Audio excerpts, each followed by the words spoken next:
Thank you, House Chair. And may we in the ACDP congratulate the Minister and Deputy Minister on your maiden speech and on your appointment to this very important portfolio. The ACDP participates in this debate without being privy to the confidential briefing given to members of the ad hoc committee on this budget vote. So the closest I get to being a spy is probably that my PARMED number begins with the numbers 007. But I just want to congratulate those members and thank all the members of the intelligence services for the work that they have done. I'll make some general comments about what is in the public domain. This sixth Parliament, Chairperson, will be grappling with the legacy of the Zuma administration. It's come up in almost every budget vote. 10 years of state corruption, state capture resulted in the hollowing out of SARS, other state entities, and widespread looting of SOCs. Former President Zuma has protested his innocence before the Zondo Commission these last few days. He alleges a broad conspiracy against him and accuses his detractors of being apartheid-era spies who conspired with national intelligence organizations, that's the organizations represented here, to discredit him and even attempt to assassinate him. These are startling and very serious allegations.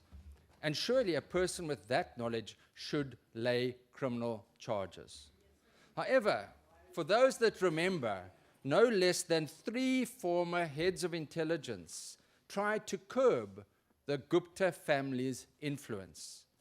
The high-level panel review on state security referred to by other speakers made the startling finding that the failure of the executive to heed the intelligence warning about the threats posed by the influence of a certain family, read Guptas, over government officials and especially the former president, read Mr Zuma, has cost the country dearly. However, the future of the State Security Agency to address state capture could not be considered a significant intelligence failure, as the minister at the time was made aware of the threat and failed to act on the intelligence at his disposal. This is disgraceful. And it is clear, House Chair, and the ACDP believes it, that it is highly unlikely that if the minister was aware of this threat, that the then President Zuma was also not aware of the threat. And what aggravates the situation is that the warnings were not only ignored, but cost the heads of the intelligence their jobs.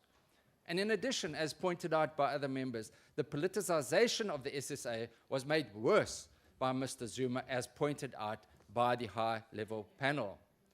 This, they said, became progressively worse during the administration of the former president, with parallel structures being created that directly served the personal and political interests of the president, and in some cases, the relevant minister.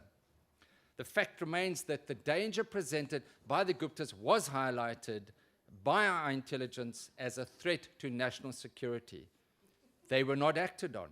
Had they been acted on, state capture and corruption would have been reduced, if not completely avoided, and our country would have been in a much better situation. So from our perspective, President Zuma's denials before the Zondo Commission ring hollow. Were we to believe this evidence, the near collapse of South Africa was primarily due to a decade-long conspiracy targeting one man and not state capture and corruption.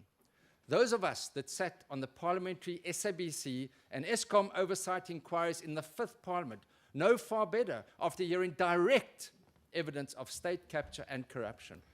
After having death threats and intimidation against us, we experienced that and we have the knowledge, and it is recorded in resolutions before Parliament. So to conclude, we now know what the state captures, how they intend to fight back. With a mixture of half-baked conspiracy theories, this we cannot allow.